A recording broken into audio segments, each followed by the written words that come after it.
Today we're hitting the road with the C8 that we just turbocharged. We looked at a few options for packages for this customer, and this is what we settled on. The ETS Twin Turbo kit. We did opt for the liquid to air intercooled option on this one, and it manages the temperature really well. It stays very consistent when we were logging it, when I was logging it and checking this thing out. We got the twin 64s on here. Spool is really quick. It turned out really, really good. Couldn't be happier with how this thing turned out. Admittedly, this is the first extended seat time I've had in a C8 Corvette, this particular build. The car is fantastic. There's a tractor. This is what we have to deal with in Arkansas. C8 Twin Turbo, probably one of the few ones in the country. Tractor. While we're sitting here waiting to pull into the freeway, which looks like it could be a bit longer, let's talk about the build a little bit. 2020 C8 Corvette. We whipped this thing in and we baselined it to start with. Power numbers were pretty good, I thought. Very little driveline loss with the C8, with the DCT trans in the rear engine. Was very, very efficient. This thing made 442 rear wheel and 4 teens on torque. What was it, 412 torque, I think? 412 or 416 torque. And then we went to work on putting this turbo kit on. The work was time consuming. I wouldn't say it was terribly hard. The kit was manufactured very well.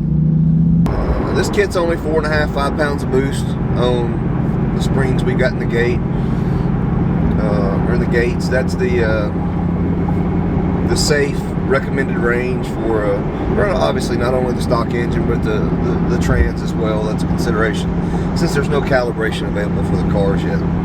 We got this thing on, we got it fired up, and we went back to the dyno to test it. And you know, I did some testing on the dyno, doing a lot of data logging with intake air temps. You know, I cooled it down for some pulls with ice after it had gotten hot, but our best runs were around 90 to 100 degree air intake temps, which was probably about 10 to 15 degrees over our ambient temp outside at the time when I was dynoing. And it did well. It repeated itself very well. We ended up with a best of 591 rear wheel and 586 torque, and it was about 5 pounds, I think, at peak. Made that within a couple of numbers back to back. So we were pretty ecstatic about that. 150 rear wheel horsepower gain with 5 pounds of boost is very efficient. And a lot of people are going to ask, well, how can you do that on the factory tune without any retuning? Well, the C8 is unique in terms of the engine management because it has dual widebands.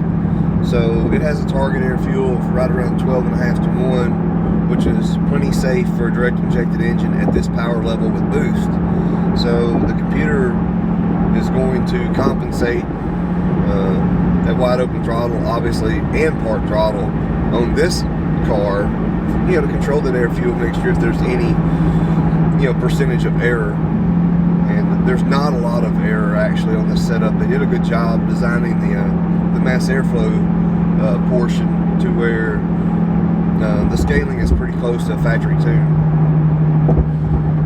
Secondly, you're going to say ignition timing. Well, how do you guys control ignition timing? The way the factory timing maps are made and designed by GM is as air mass or airflow increases, the timing will decrease. And that's exactly what we saw with this when I logged it.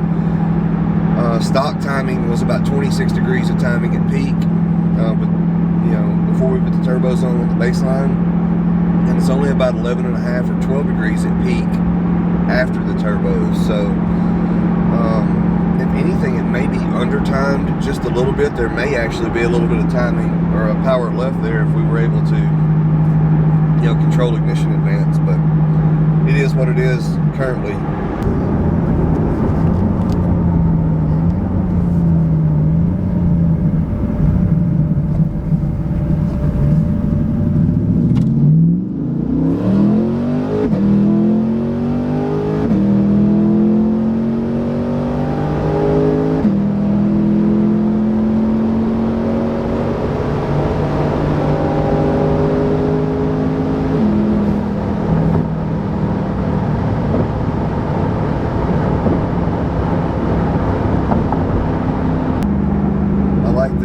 I like the trans, and for the guys that actually like to use the paddles, I know in the past the GM stuff has always been really lazy and not very responsive, but the C8 is, they're lightning on the tap shifts. They're very fast.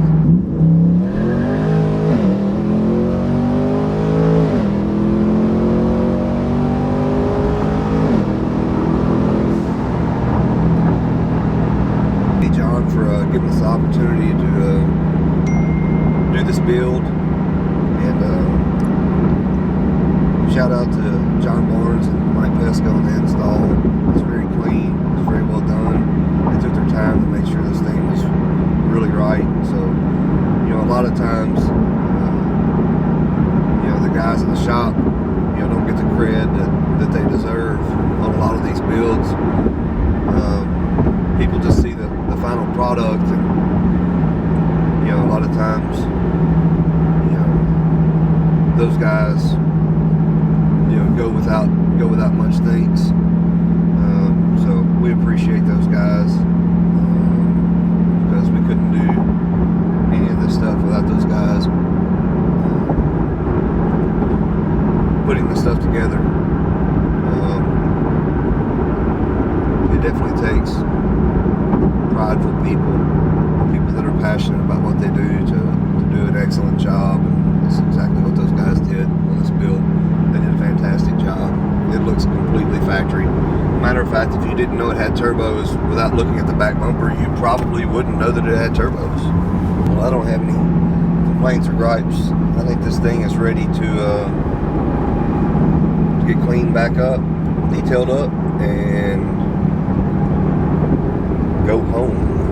It's been a great build. I'm ready for this, ready for the customer to get this thing back and able to go rip it and have some fun. I think this thing is right up the alley of what he was hoping it would be, and we're excited for him. So stay tuned for more continued coolness. We've got a bunch of builds in process, and I'll have Alan strapped in over there on some more builds coming up pretty soon. Thanks, guys.